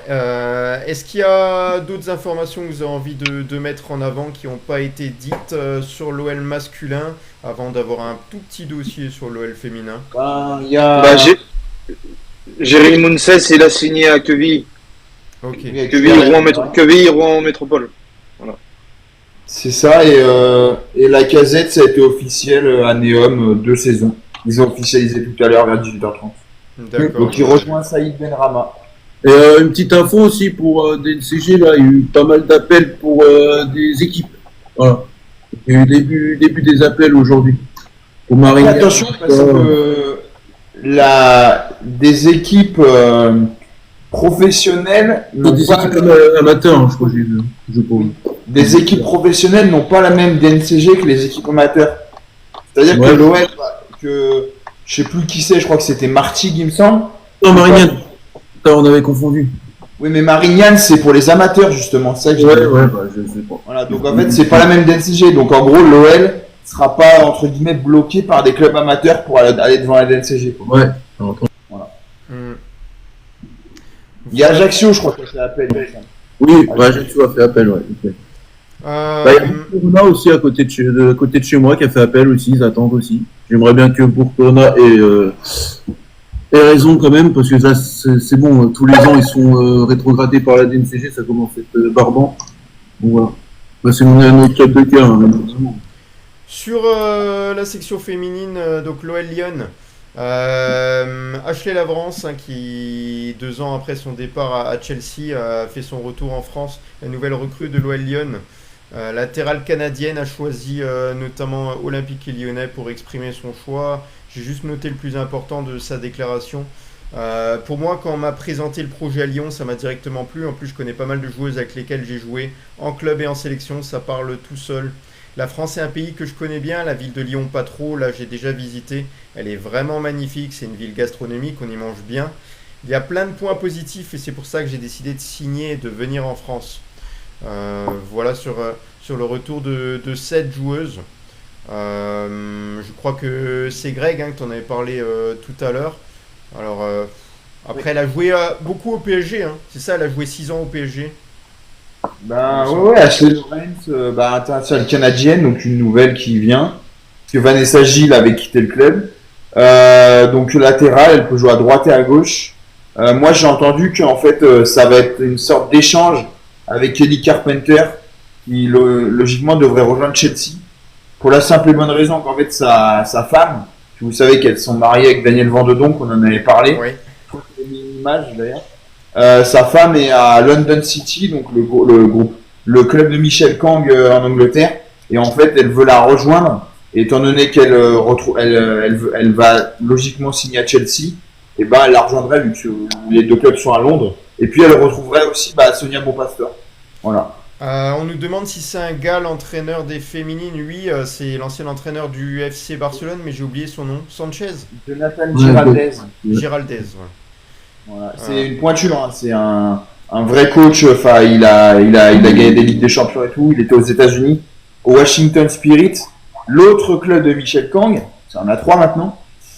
Et voilà, donc c'est intéressant. Mais en tout cas, ouais, l'OL change beaucoup de choses. Hein, voilà. Mais Carpenter va partir logiquement et Laurence sera sa remplaçante. Et oui, elle joue au PSG avant. Ouais. Voilà, je pense qu'on peut attaquer l'actualité de la Ligue 1 avec la fraîche Ligue 1 proposée par Greg. Allez Greg, c'est quand tu veux. Allez, c'est parti les amis. Alors, Ansu Fati, c'est officiel, c'est bon. Donc c'est un prêt avec une option d'achat de 11 millions d'euros. Et il portera le numéro 31. Donc Monaco, gros mercato, on va dire, sur le papier. On verra sur le terrain. Avec Eric Dyer, Paul Pogba, Ansu Fati pour l'instant. Ils sont toujours à la recherche d'un gardien. Ils recherchent, mais pour l'instant, ils n'ont pas trouvé la perle rare, on va dire. Ils veulent pas Perry? Pour l'instant, il n'y a rien de sorti. mais en vrai, ça pourrait être une piste. Hein. Ils étaient sur Boulka. C'est un peu le même profil en termes de taille, tout ça. Donc voilà, on va voir, mais en tout cas, peut-être, hein, je sais pas du tout, mais ça peut être une piste. Le FC Nantes qui a officialisé Uros Radakovic, un défenseur serbe qui était donc à Sivasspor. Il arrive libre, voilà, donc on va voir il a 31 ans. On va voir ce que ça donne. Je pense que c'est pour remplacer Nicolas Palois qui a signé libre à Reims, comme on en avait parlé il y a quelques jours. Chancel Bemba qui quitte l'OM, ça y est, il est libre. Et le Paris FC est dessus. Donc voilà, bah lui, ça aura été une histoire entre guillemets qui aura bien commencé, qui aura mal fini parce que bah problème de comportement, problème avec les dirigeants. Pourtant, c'était quand même quelqu'un qui avait l'air de mouiller le maillot, mais bon, c'est comme ça. Haute actu marseillaise, ils sont sur Aaron Anselmino. C'est un joueur, un défenseur central de Chelsea que Chelsea veut prêter. Mais bon, il y a du monde dessus. Il y a notamment le Borussia Dortmund, je crois. Donc on va voir ça. Il y a Medina qui arrive. Donc Alexis en avait parlé dimanche, je crois. Medina arrive donc pour 22 millions d'euros à l'OM. Il est arrivé aujourd'hui, il a passé sa visite médicale. Logiquement, si tout se passe bien, il est présenté demain. Donc ça va être une recrue pour l'OM. Il y a le Betis Séville qui est sur Pau Lopez. Pau Lopez, il a été prêté au Deportivo Toluca au Mexique. Il a fait une belle saison avec le Depor. Et en fait, il y a le Betis Séville qui est dessus. De toute façon, il est deuxième gardien à l'OM. Il est derrière Rouli, donc ça ne l'intéresse pas, il a 30 ans. Donc il va peut-être aller au Betis Séville, qui est finaliste de la dernière Ligue Europa Conférence. Marvin Senaya, qui était dans le viseur de Saint-Etienne, qui a finalement choisi de signer à Auxerre. En provenance de Strasbourg, il a été prêté en Suisse la saison dernière, donc c'est un latéral droit il me semble. Et il a signé jusqu'en 2029. Donc Auxerre se renforce bien. Il y a le Fenerbahçe et Mourinho qui voudraient enrôler Marco Asensio du PSG. Il parle d'un prêt, un prêt sec.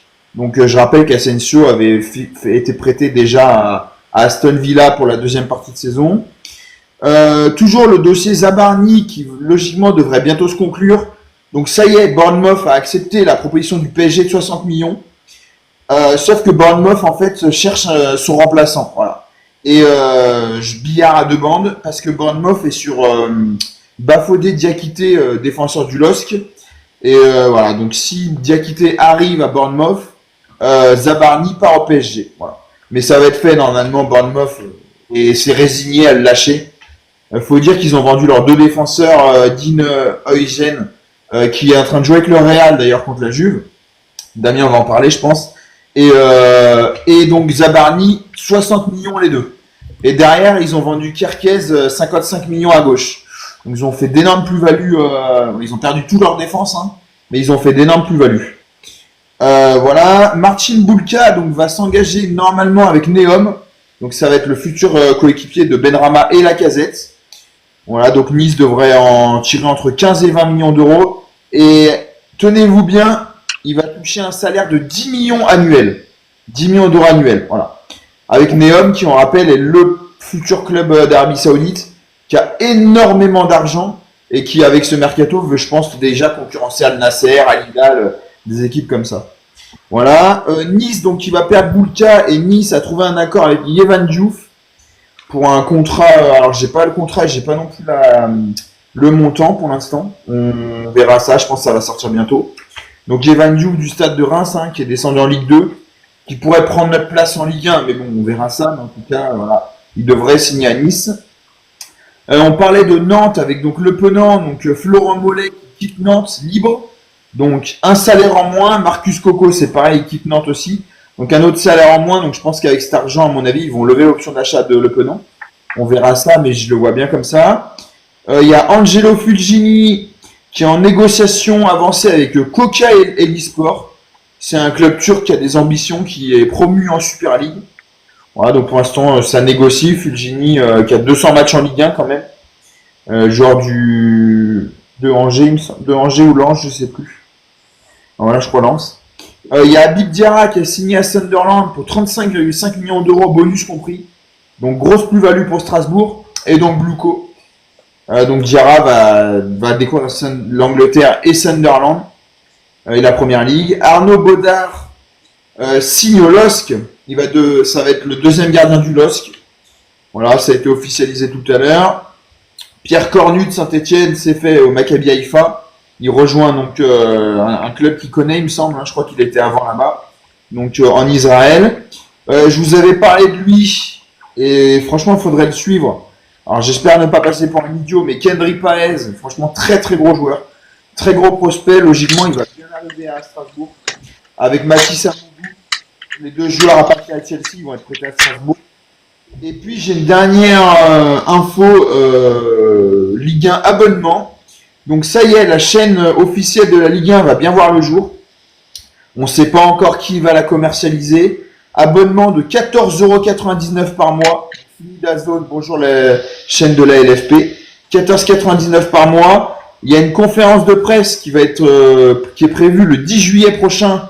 Donc pour toutes les questions, voilà, le fonctionnement, le prix, s'il y a des offres, des choses comme ça. Donc dans le package, donc il y aura, pour ceux qui veulent s'abonner, il y aura donc la diffusion des 10 plus belles affiches de la saison. Voilà, donc je suppose qu'il y aura les classicos, notamment PSG-OM et OM-PSG. Et donc sur cette chaîne, il y aura 8 matchs. Donc l'autre sera sur beIN Sport, comme cette année, à 17h le samedi. Et il y aura un magazine spécial Ligue 1 le dimanche soir. Je pense que ce sera un peu comme le Canal Football Club, qui sera en clair. Voilà, donc on pourra regarder ce magazine spécial Ligue 1 en clair. Et puis après, il y aura le match sur la chaîne de la LFP. Voilà. C'est tout bon. Ah, j'étais en mute. Il y a deux infos qui viennent d'arriver pour la Ligue 1.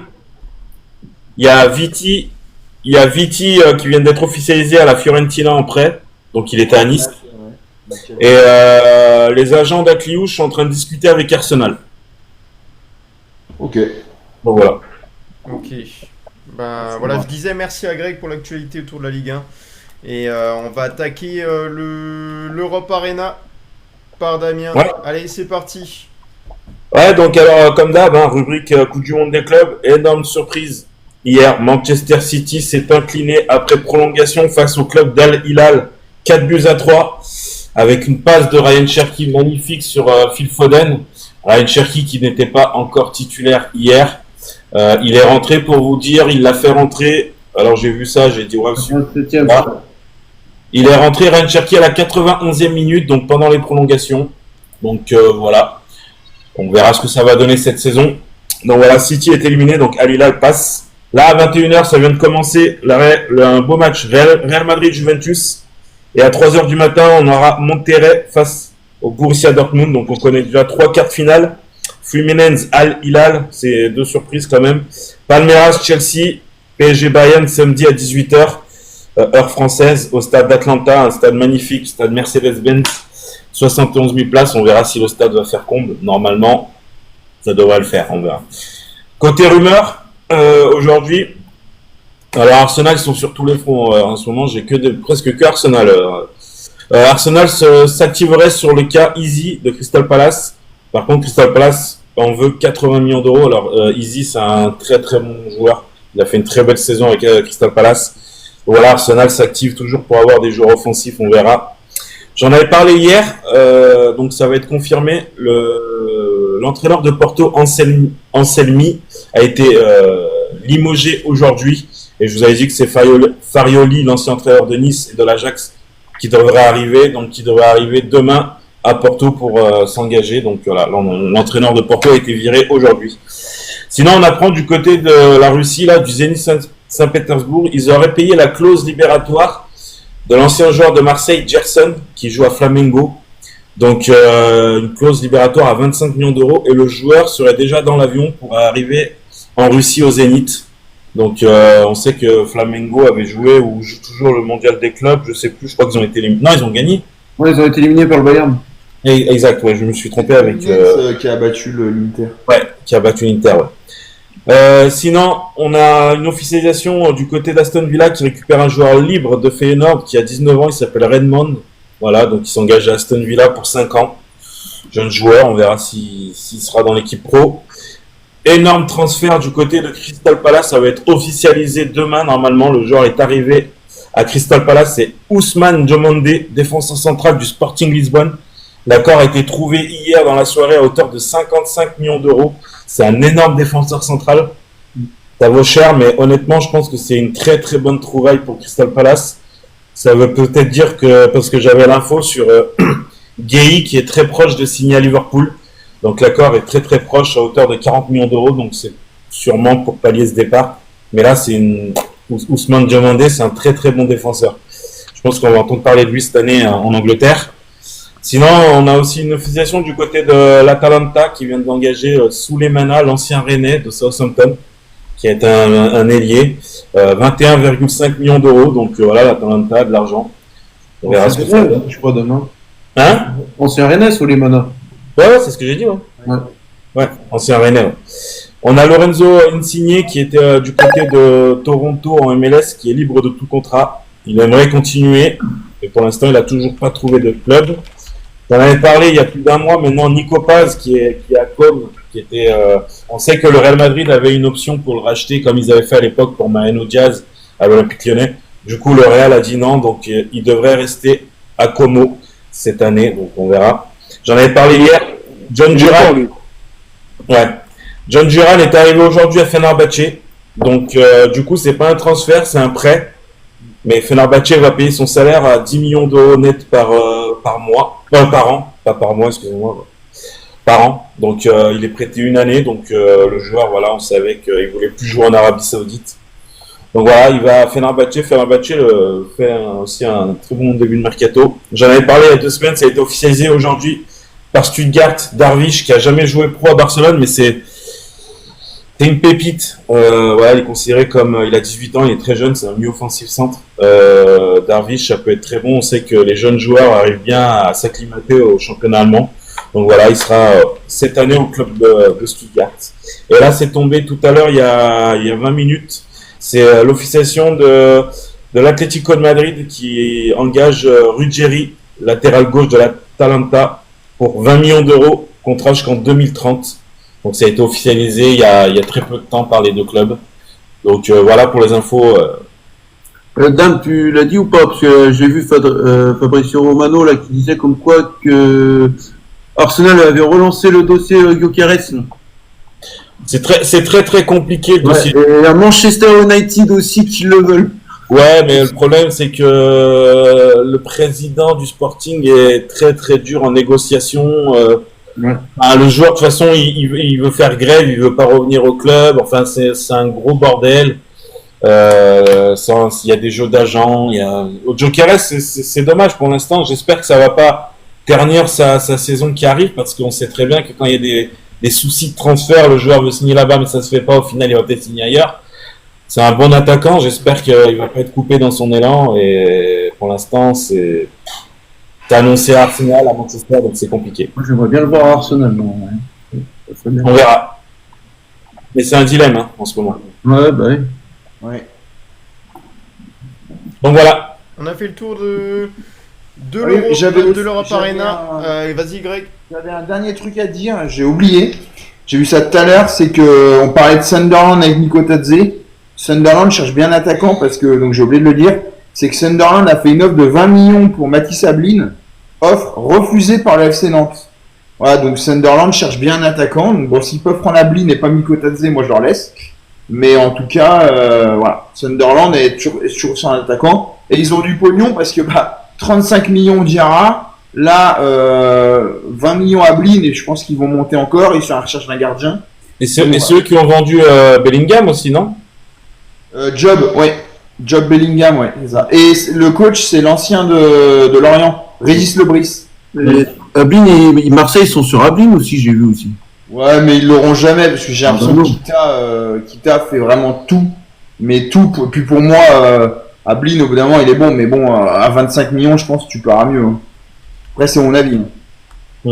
Allez, on va attaquer la libre antenne. Qui c'est qui a envie de monter, s'exprimer avec nous, que ce soit sur les dossiers qu'on a vus ou autres sujets footballistiques. Info l'équipe Luis Diaz au Bayern. J'en ai parlé hier, ils foncent dessus. Maintenant, je sais pas, là j'y suis sur l'équipe, il n'y a pas d'officialisation à l'instant T. Ouais, on verra. On verra. Vous êtes le feuilleton. Une invite. Et les gars, ce qu'il faut savoir, c'est que les clubs de Championship, ils gagnent beaucoup plus d'argent pour la montée et même les droits TV que les équipes de Ligue 1. Bah oui, même s'ils viennent de Championship, ils ont plus de moyens pour recruter que nous. Salut, ça va les gars? Comment va? Salut. Ça va. Moi, j'aurais une petite question. Que là, je viens de voir un truc sur Google. Et c'est pas un transfert, vous inquiétez pas. Parce que hier, il y avait Kong qui disait pour le salaire des 200 000, tout ça là. Ouais. Je viens de voir que Fonseca il est à 320 000. Est-ce que il va garder son salaire ou il va l'abaisser lui aussi? Parce que je viens de voir son salaire, c'est 320 000. Alors. Ouais, mais sur ça, Lyonnais, tu sais que ça dit que par exemple Tolisso, il serait pas impacté par ça, donc peut-être que Fonseca serait pas aussi impacté par ça. Ah ouais. En fait, le truc, c'est que on a vu qu'en fait cette histoire des 200 000, en fait, ça commençait que maintenant. C'est vrai que les joueurs actuellement, enfin les membres de l'OL actuellement n'auront pas de, ils auront pas de, je sais pas moi, si Mata, c'est un exemple, il a 180 000, il aura jamais une prolongation de contrat à plus de 200 000. Par contre, les gens qui sont actuellement au club, leurs salaires ne baisseront pas, quoi. Ok. Ouais, c'est ça. Et Fonseca, après, faut voir. C'est vrai qu'il a un très gros salaire. Maintenant, il acceptera jamais de le baisser. C'est impossible. Donc, et nous, on n'a pas intérêt, je pense, à le laisser partir parce que le problème, c'est qu'il va nous mettre. Parce que lui, sincèrement, moi, je le porte vraiment pas en haute estime parce que je pense que il en a rien à foutre du club, sincèrement, vu son Bah, et puis en plus, il est cher, quoi. Donc, si lui, à mon avis, on le dégage, il va tout faire pour récolter le plus de pognon. Donc, Ouais. Et puis il y a un paramètre à prendre, c'est que l'entraînement reprend dans 6 jours. Ouais. Donc une reprise sans entraîneur, déjà qu'on va dire administrativement ça va pas, alors sportivement. Ouais, non, mais parce que j'ai vu ça, je dirais quand même, il a un gros salaire. En plus, il a déjà fait un premier caprice, c'est qu'il a décidé de jouer à huis clos. Donc, tu vois, je pense que je vais être le coach. Non, mais à Lille, Greg, il le faisait souvent, ça, les matchs de prépa. c'est une habitude Ouais, qu'il mais avait. moi je trouve ça ridicule, tout simplement, de se couper de son, tu vois, pour moi c'est une faute professionnelle, parce que sans les supporters, voilà, et puis de se couper des supporters, je trouve ça ridicule. Après, c'est mon avis, c'est tout. Ou alors, moi, je pense qu'il s'il veut faire un huis clos, il veut voir le comportement des joueurs. Moi, je pense Comment ça se qu'il passe. veut les concentrer un maximum sur Voilà. leur mettre C'est en place ça. comme jeu, Greg. Ouais, c'est ça. Moi, Au bout d'un moment, les gars, c'est ça, moi. foutu de se concentrer devant 2000 personnes, ça sert à rien de faire le foot professionnel. Hein. Bah, ils s'étaient pas foutus de le faire, les joueurs, quand ils se sont fait éliminer en Coupe de France face à la petite équipe. À aucun moment, ils étaient concentrés. Après, Greg, excuse-moi, mais Lyon-Villefranche, c'est pas non plus un match emballant. Oui, mais tu coupes cette comment dire, ce lien. Ouais, le lien entre l'équipe et les supporters. Voilà, quoi. Donc, Les gars, il y a une info qui est sortie par Olympique et Lyonnais concernant Fofana. Ils ont un peu détruit Foot Mercato. Comme avancé par Foot Mercato, pas de discussion entre l'OL et Nottingham et encore moins d'accord pour Fofana. Bah ouais, c'est bien ça. Voilà. on détruit tout le monde, quoi. Bon, on verra. J'aurais une deuxième question, mais là, Oui, tu peux. est-ce que Lyon, il pourrait avoir une entraîneuse fille, ou c'est pas possible? Ah, une entraîneur féminine. Mais on peut ou pas? Bah, tout C'est arrivé une fois avec le club de. Attention, c'est vrai qu'elle aime révolutionner Eh les ben, choses aussi. Les gars, c'est laquelle la dernière entraîneuse qui a entraîné une équipe Clermont? C'était Corinne Diacre. Et pour vous, ça serait possible ou pas qu'elle fasse ça?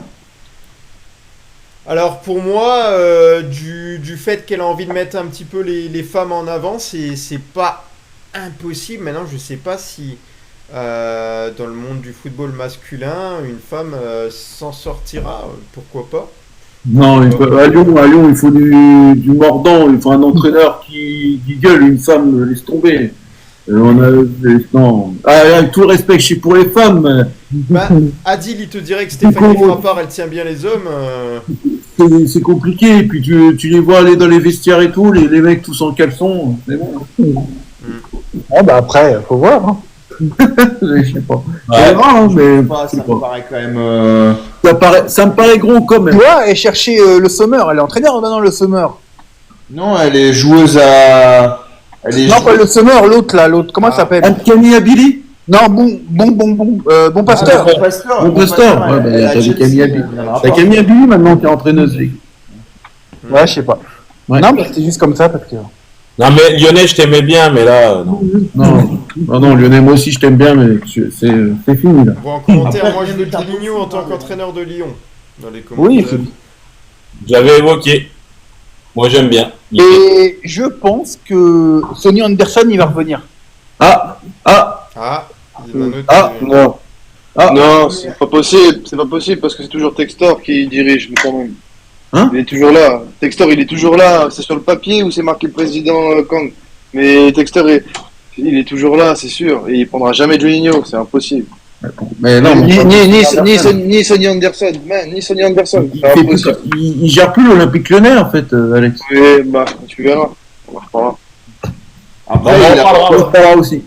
Après, tu parlais Anderson qui revient, mais dans quel rôle? Bah pour les attaquants par exemple. Ah, comme à l'époque, quand C'est il possible. avait Je commencé. pense pas que Textor s'opposerait ou quoi. De toute façon, Textor il connaît rien, donc voilà. Mais pourquoi pas? Après, j'en sais rien. Peut-être. Moi, je le verrai plus dirigeant, et j'aimerais le voir dirigeant, mais c'est impossible tant qu'on appartiendra à tout ce qui est gueule, Textor, comme ça. Après, Si ça change un jour, oui, mais tant que ça change pas, c'est bon. Non, mais les gars, il y a un truc à prendre en compte. Hein. Il a parlé, Sonny Anderson, il y a pas longtemps. Il a dit Ah que oui. tant qu'il y avait Textor en tant que président, il reviendrait même pas dans les OL Légendes. Il attend le départ de Textor pour pouvoir revenir déjà à OL Légendes. Mais de là à ce qu'il revienne dans un poste à Olympique Lyonnais, non. Parce que moi je trouve ça bien les anciens joueurs qui reviennent dans les clubs. Ouais, mais après il Ça faut se fait de moins en moins en plus. trouver le bon rôle aussi. C'est pas revenir pour. Oui, c'est vrai, ouais. Mais ça se fait de moins en moins. moins. Ça sert à rien. Non, mais c'est une bonne idée parce que ça permet on va dire de garder l'ADN du club. Maintenant, Anderson en dirigeant, moi, je pense que ce serait une grosse connerie parce que le mec a zéro expérience. Non, mais quand dirigeant, c'était quand il était Greg, quand il était au début avec Testor, Il c'était était conseiller de Jean-Michel Aulas. Ouais, conseiller sportif, hein, je c'est crois. plus un poste anecdotique qu'autre chose, quoi. Tu vois, au bout de 4 mois, il est parti. Il était conseiller en restant consultant à BIM, tu vois. Donc voilà. Bon, allez, moi, on va vous laisser. Ouais. Après, les moi, gars, juste avant que Ouais. Damien y part, juste vous dire que peut-être on aura une consultante qui va nous rejoindre prochainement, une voix féminine qui est Ah ouais, déjà intervenue avec nous, je donnerai pas plus d'indices, et qui aime le football et que vous avez apprécié. Voilà. Ah oui, c'est bon, j'ai deviné. Ok. Magnifique. Bonne soirée, les gars. Bonne soirée. Peut-être- Donc je peux, avant que Tony parle, je voulais dire un truc. Pour moi, Greg, je te réponds comme ça par rapport à Sonny Anderson. Pour moi, si Sonny Anderson revient au club, pour moi, c'est une vengeance. Il a envie d'être revanchard par rapport à la façon qu'il a été viré salement. Pour moi, il a été viré salement par Testor. Ouais, mais une vengeance, comment tu veux prendre ta vengeance avec un mec qui n'est plus là? Bah, il veut prendre sa vengeance avec un autre organigramme et tout, peut-être voilà aussi. Et comme tu as dit, tu avais une personne aussi qui faisait de l'ombre aussi à l'Olympique Lyonnais. Là. Directeur de la communication. Ouais, le directeur de la communication aussi. Lui, il en est pour beaucoup aussi pour le limogeage de Sonny Anderson. Hein. C'est lui qu'il faut virer, c'est lui qu'il faut la merde dans le Ouais, club. c'est lui qu'il faut l'âme à Lyon. Allez, Panizza, pour Faudrait- finir. Ouais, Tu vas. ça va, merci. Il les faudrait gars. faire une émission sur lui. On attend, je voulais répondre aux Lyonnais là, pour une entraîneuse de football. Moi, je suis tout à fait d'accord. Hein. Si elle a les capacités, les moyens et tout de tenir une équipe, franchement, et qu'elle a des connaissances, elle a ses diplômes, tout ça, et que footballistiquement, elle connaît, je suis d'accord. Après, bon, je vais répondre à une autre personne et tout qui m'a dit, c'est les commentatrices. Il y en a certaines, elles sont vraiment très bien. Donc, celle sur Canal Plus et tout, là, comment elle s'appelle Marie Portolano. il y en a, elles sont très bien. Mais t'en as sur l'équipe, mais laisse tomber, c'est une catastrophe. C'est une catastrophe. Elles y connaissent rien au football, ou comment dire, c'est un show, t'as l'impression d'assister à un show. Et donc, non, voilà, tu sais, pour Ouais, certains. leur boulot. Leur boulot, franchement, non, moi j'aime bien. Alors, Boulot, elle est consultante, elle est pas commentatrice. Ouais, elle est consultante, mais tu vois. Non, comment elle s'appelle là Marie Ordomo là. La brune. Ah oui, hein. Moi, je trouve bien, moi, tu franchement, comme Diac et tout, elle a été l'entraîneuse de l'équipe de France féminine. C'est pas ce qui s'est passé. Moi, je suis trop content. J'aime bien elle aussi là. Le football féminin et tout, j'étais voir un match de Coupe du Monde là, à Lyon, la Suède contre la Hollande, je crois, je ne me rappelle plus. C'était super. Moi, je trouve le football féminin, c'est en pleine évolution. Bien au contraire, t'as des entraîneurs super bien. Euro, c'est ça? Ouais, c'est Dumont, je crois. T'as dit quoi, Greg? Dumont. J'avais vu aussi ce match comme Panizza, Suède, Pays-Bas, demi-finale de l'Euro, non? Ouais, c'est ça. J'avais vu aussi, ouais, c'était spectaculaire, ouais. C'est spectaculaire, franchement. En plus, en direct, c'est la première fois que j'allais voir un match féminin et tout. Et attends, je suis le premier, moi, ma carte bleue et En tout. plus, il y a la hype de l'euro, tu vois, ça aurait pu avec la hype de l'euro et tout. Et moi, la carte bleue, les gars, c'est Crédit Agricole, c'est les joueuses de l'Olympique Lyonnais. Jessica Waro. Voilà. Mais franchement, pas mal aussi comme commentateur. Moi, je l'aime bien. Ou, comment elle s'appelle aussi? Celle que je peux pas voir, franchement, c'est l'autre, la blonde, là, sur l'équipe. Karim Ghali. Voilà, je peux pas me la voir, elle. Ouais, c'est catastrophique. Karim Ghali, mais t'en as une autre. Corinne Petit aussi, elle commente souvent des matchs.